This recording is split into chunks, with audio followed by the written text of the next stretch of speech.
Dans cette vidéo, je te montre les opérations qu'on peut faire avec les matrices dans Python, les opérations coefficient par coefficient. C'est ce qu'on va voir ici. Alors, toutes les opérations, lambda fois A plus lambda, A plus B, A moins B, A étoile B, A sur B, A étoile B, pour rappel, ça veut dire puissance. C'est des opérations qui sont coefficient par coefficient. C'est-à-dire, j'obtiens ces matrices-là. Lambda fois, j'obtiens lambda fois IJ. A plus lambda, alors effectivement c'est une monstruosité écrite en maths, mais en fait en Python ça veut dire que c'est IJ plus lambda. En fait c'est comme si je faisais plus lambda fois une matrice qui a la même taille, une matrice unitaire qui a la même taille que A. A plus B, ben, c'est les IJ plus BJ. A moins B, c'est les matrices des IJ moins BJ. A étoile B, alors attention, c'est pas la matrice A fois la matrice B. C'est les coefficients, la matrice avec les coefficients AIJ fois BJ. Dans chaque coefficient CIJ. De même, A divisé par B, c'est AIJ sur BJ.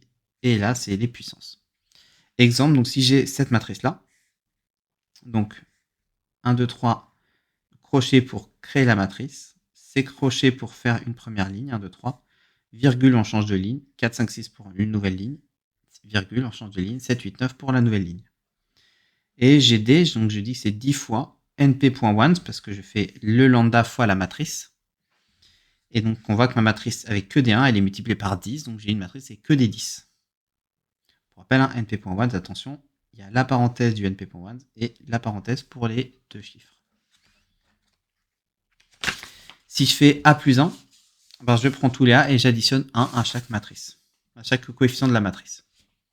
Donc rien de bien compliqué. C'est la même chose que si je faisais A.np.1. Par contre, ce que je remarque, c'est que ici, c'est resté des entiers.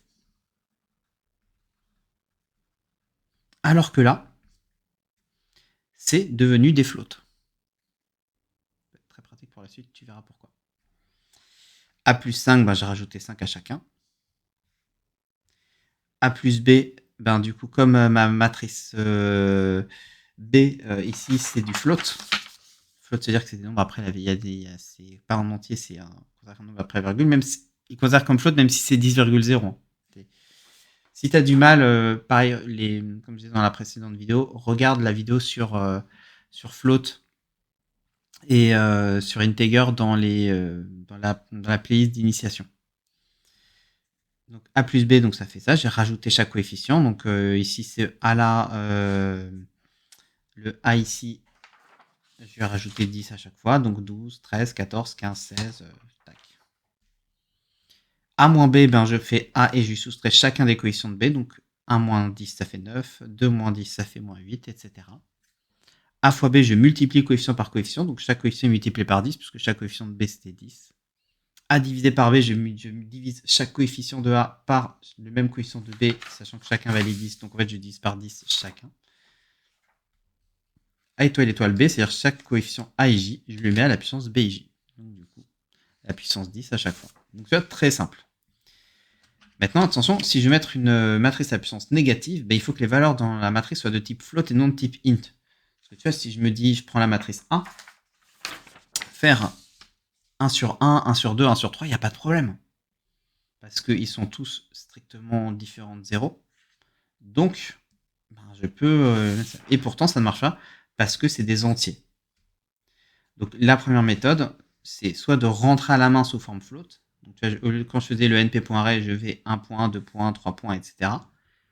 Et là, du coup, c'est de type float parce qu'ils considèrent comme des nombres après la virgule. Et donc, quand je le mets en division, bah, ça marche. La seconde, bah, en fait, c'est quand je t'avais dit ici. Là, c'était des entiers et là, c'était des floats. Donc, c'est une idée que j'ai eue. Moi, ça se trouve, il y en a plein d'autres dans le monde qui l'ont eu. Hein. Genre, je revendique pas la paternité du truc dans le monde, mais voilà, en tout cas, c'est une idée que j'ai eue. C'est de les transformer en faisant, tu vois, imagine que je reprends cette matrice-là. Donc, le A, il est avec des integers. Et par exemple, je divise par np.ones. Et dans ce cas-là, ben, j'obtiens en format float et je peux faire la division par 1. J'aurais également pu aussi, avec cette matrice-là, diviser par 1. Et donc, à partir du moment où je fais une division, bah, je suis passé de integer en float. Et donc, je peux faire la puissance moins 1. Et évidemment, si tu utilises cette méthode, détaille bien, explique ce que tu fais. parce que de toute façon, Python explique tout ce que tu fais. Parce que le correcteur, il connaîtra peut-être pas la méthode que tu utilises. Parce que en Python, il y a parfois 5, 6, 7 méthodes différentes pour faire quelque chose. Et parfois, le correcteur, il va en connaître sur les 6, il va en connaître que 5. Et la CM, il la connaît pas, il va croire que tu as faux. Donc s'il t'explique, il saura que tu ajustes. Donc oui, pour rappel, quand j'ai mis puissance moins 1, la matrice que j'obtiens, c'est la matrice 1 sur IJ. C'est pas l'inverse de la matrice. On verra dans une prochaine vidéo comment on fait l'inverse de la matrice. Donc abonne-toi pour pas la manquer. De même, on fera aussi comment on fait un produit de matrice, un vrai produit de matrice A fois B. Donc ça, c'est dans 2 jours. Donc abonne-toi aussi. Parce que demain, on aura autre chose. On résoudra cet exercice. Comment rentrer cette matrice en utilisant np.ones et np.i. Si tu as aimé cette vidéo, n'hésite pas à liker, commenter, surtout partager en groupe ta prépa. C'est ce qui me permet de faire découvrir ma chaîne. Donc c'est ce qui m'aide le plus. Et si tu veux reprendre ce que j'ai dit dans cette vidéo en téléchargeant le PDF, c'est gratuit. Tu peux le télécharger, le lien est dans la description. Il fait 160 pages, ça reprend le programme de première année de prépa HEC. Et moi, je te dis à demain pour résoudre cet exercice. Ciao!